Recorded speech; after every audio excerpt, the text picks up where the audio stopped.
साथ संगत जी, वाहिगुरु जी का खालसा, वाहिगुरु जी की फतेह।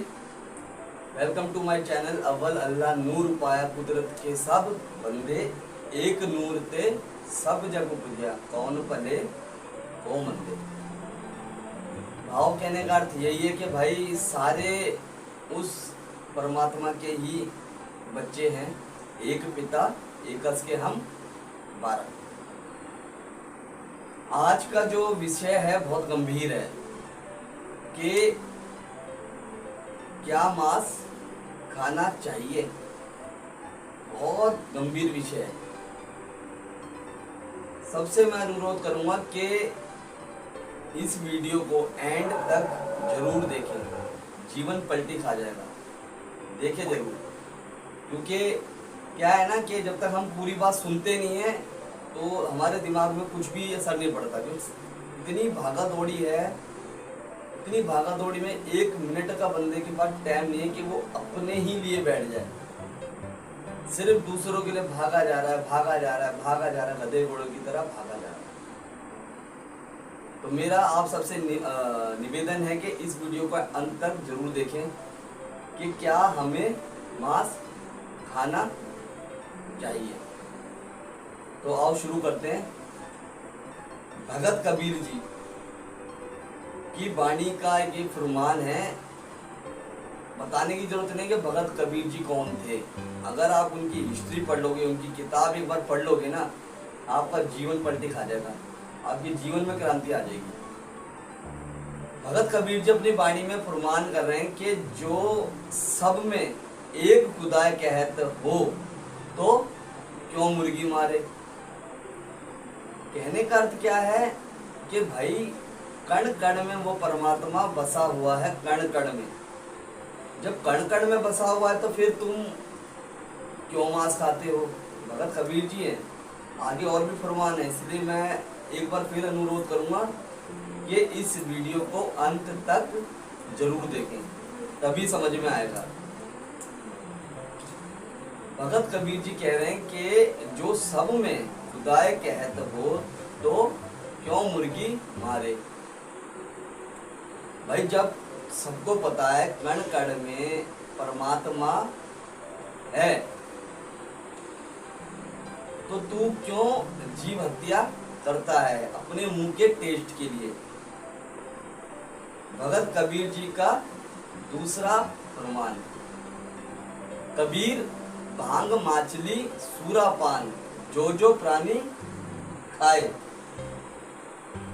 यहाँ किसी का नाम नहीं लिया है, ना हिंदू का नाम लिया है, ना मुसलमान का नाम लिया है, यहाँ किसी का नाम नहीं लिया है। कबीर भांग माछली सूरा पान जो जो प्राणी खाए। तीरथ तीरथ कबीर भांग माछली सूरा पान जो जो प्राणी खाए, तीरथ व्रत नेम किए सब रसातल जाए। यहाँ भगत कबीर जी अपनी वाणी में फरमान कर रहे हैं, किसी का नाम नहीं लिया है। जैसे भी मैंने बताया कि ना किसी हिंदू का नाम लिया है, ना किसी मुसलमान का नाम लिया है।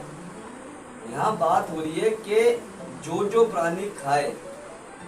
भगत कबीर जी कह रहे हैं कि तू चाहे तीर्थों पे जा मत, वहीं जाके बैठ जा, घर बना ले वहां जाके, दान कर जितना तेरा पेट भरे, पेट भर के दान कर। आखिरी में तुझे नरकों में ही जाना पड़ेगा, चाहे जितना मर्जी दान पुण्य कर ले। आगे ध्यान से सुनना, आगे ध्यान से सुनना कि मैं क्या कहने जा रहा हूं। आओ धन गुरु नानक देव साहेब जी क्या कह रहे हैं, ध्यान से श्रवण करो।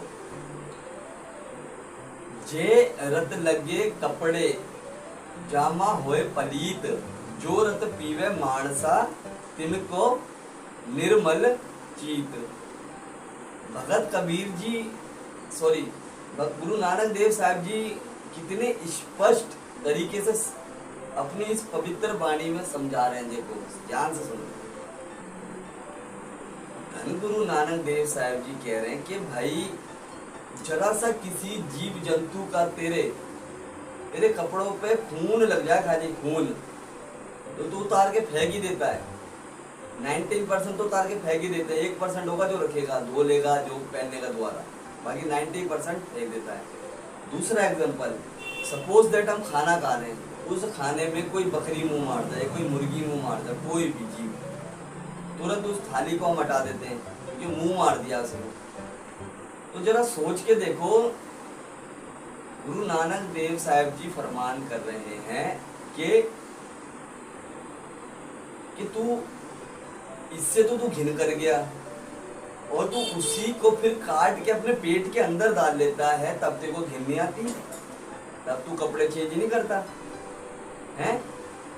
तो जब तूने उस जीव को, पूरे अपने जीव जंतु को अपने पेट के अंदर ही ले लिया है, तो तेरा मन कैसे निर्मल हो सकता है, सोच के देख।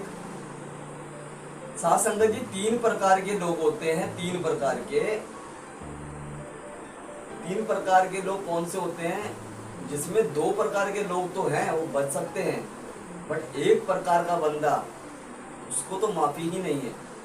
1 प्रकार, वो 3 प्रकार कौन से हैं? पहला प्रकार, माँ बाप बच्चों को अंडा मीट खिलाते हैं, वो बच्चे निर्दोष हैं, उनको नहीं पता, जैसा माँ बाप करेंगे वैसे ही बच्चा भोगेगा, करेगा, बच्चे को मालूम नहीं, वो एक बार को बख्शा जा सकता है। ये हो गया 1 प्रकार का। दूसरे प्रकार का क्या है कि कई बंदे इस टाइप के होते हैं कि ऐब करेंगे, मीट खाएंगे, मांस खाएंगे, छूटेगा नहीं, बट वो माफिया मांगते रहते हैं, परमात्मा मुझे माफ कर दे, मेरे से छूट ही नहीं रहा, आप ही कृपा करो। वो आज नहीं तो कल छूट ही जाएगा। पर जो तीसरे प्रकार के लोग होते हैं, उन्होंने तो मोहर लगा दी है कि ग्रंथों में लिखा है। भाई ग्रंथों में लिखा है तो दिखा दो, मुझे दिखा दो, कौन से ग्रंथ में लिखा है ऐसा? ना तो बाइबल में लिखा है, ना तो ग्रंथ में लिखा है, ना तो कुरान में लिखा है, ना तो गीता में लिखा है। किसी को भी पढ़ के दिखा दो कि स्पष्ट लिखा है कि हाँ भाई तुम जीव जंतु को मार के खाओ, कहीं भी नहीं लिखा। आओ एक भगत सदना जी का श्री गुरु ग्रंथ साहिब जी में वाणी दर्ज है। जब भी हम इनको मत्था टेकते हैं तो साथ साथ भगत सदना जी को भी मत्था टेकते हैं। आइए कौन थे भगत सदना जी? एक कसाई थे।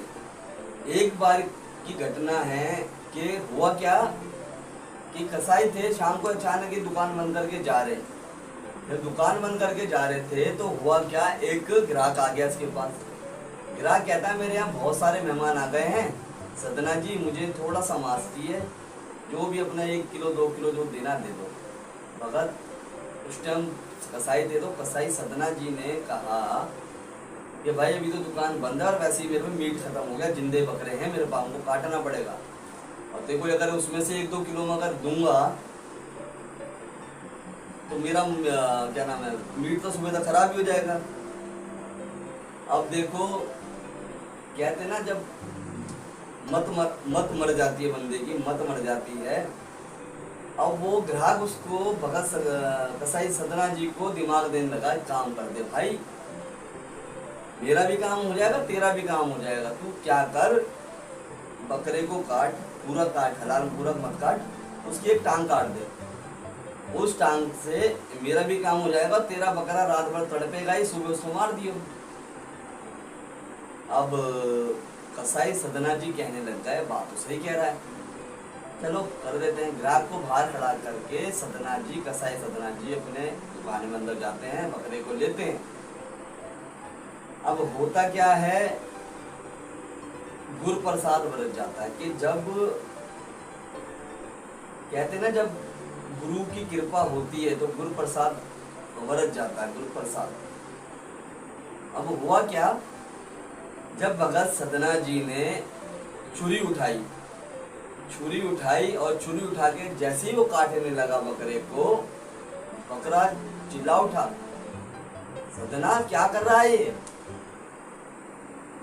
कई जन्मों से मैं तुझे काटता आ रहा हूं, तू मुझे काटता आ रहा है, तू मेरा लेखा देता आ रहा है, मैं तेरा लेखा देता आ रहा हूं, आज ये कौन सी नई रीत चालू कर दी तूने? भगत सदना जी हैरान रहेगा उसकी बातें सुन के। ये बोला आज तू मुझे काटेगा, मैं रात भर तड़पूंगा, अगले जन्म में मैं तुझे काटूंगा, तू रात भर तड़पेगा। कसाई सदना जी के हाथ से चाकू छूट गया, छुरी छूट गई।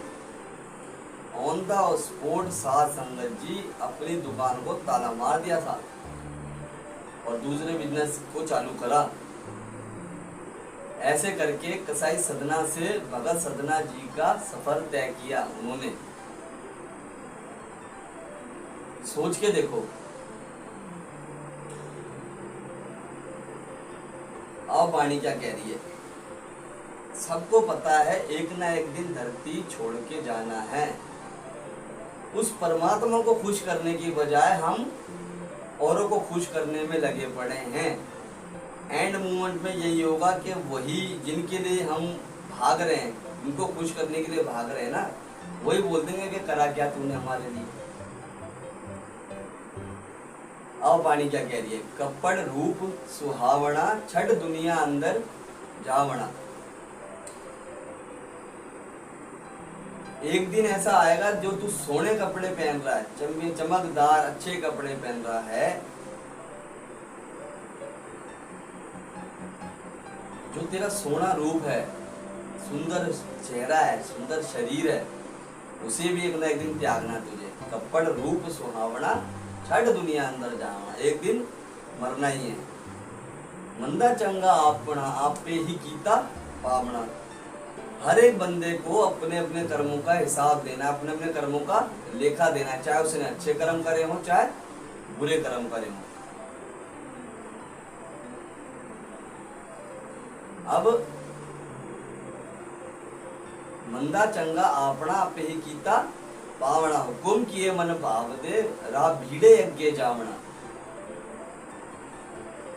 अगर तू अपने ग्रंथ के मुताबिक चल रहा है तो वेल एंड गुड, अच्छी बात है। अगर तू अपनी मत के हिसाब से चला है तो आगे जाके इतना भयंकर संकरा रास्ता है ना, उसको तू बर्दाश्त भी नहीं कर पाएगा अगर तू अपनी मत से चल रहा है तो। अगर तू गुरु की मत, अपने ग्रंथ के मुताबिक चल रहा है तो तेरा गुरु आके तेरे को बचा लेगा आके। और तू अगर अपनी मत के अनुसार चल रहा है तो बड़ा ही भयंकर रास्ता आगे जाके।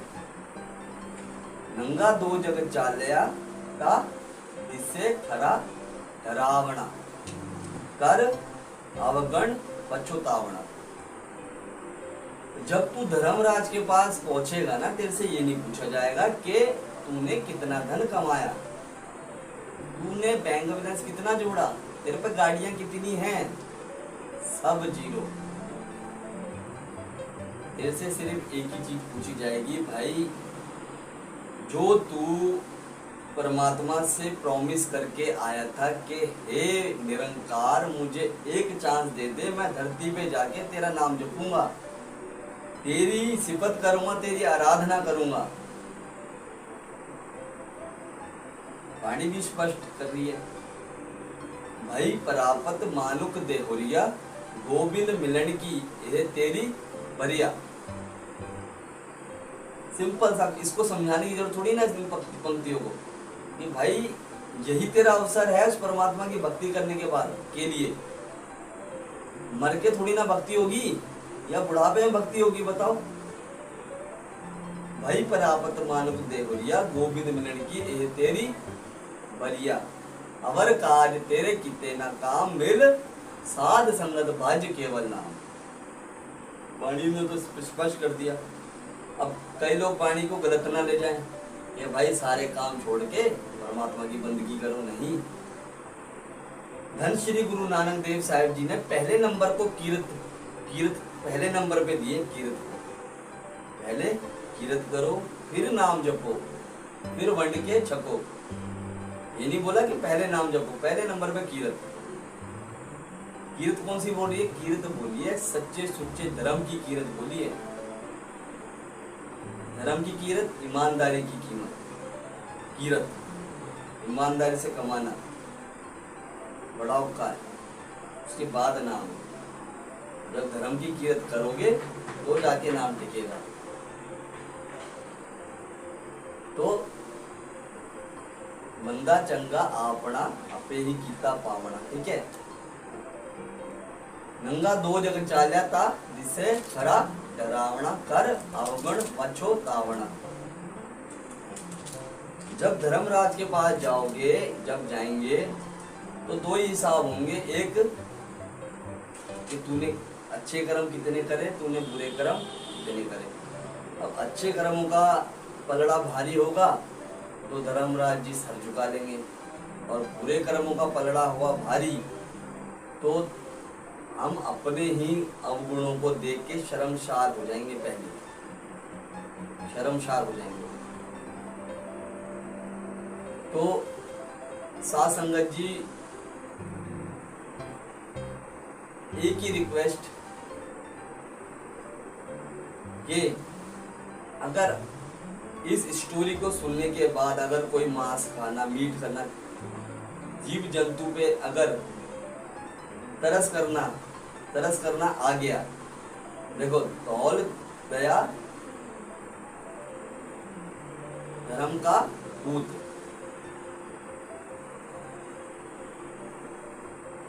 साथ संगत जी, अगर किसी ने मांस खाना छोड़ दिया इस स्टोरी को सुन के, तो मैं समझूंगा मेरा ये वीडियो बनाना सफल हुआ। कथा विचार करते हुए एक नहीं अनेक प्रकार की गलतियां हो गई होंगी, अनजान या बच्चा समझ के बख्श लेना। आगे गई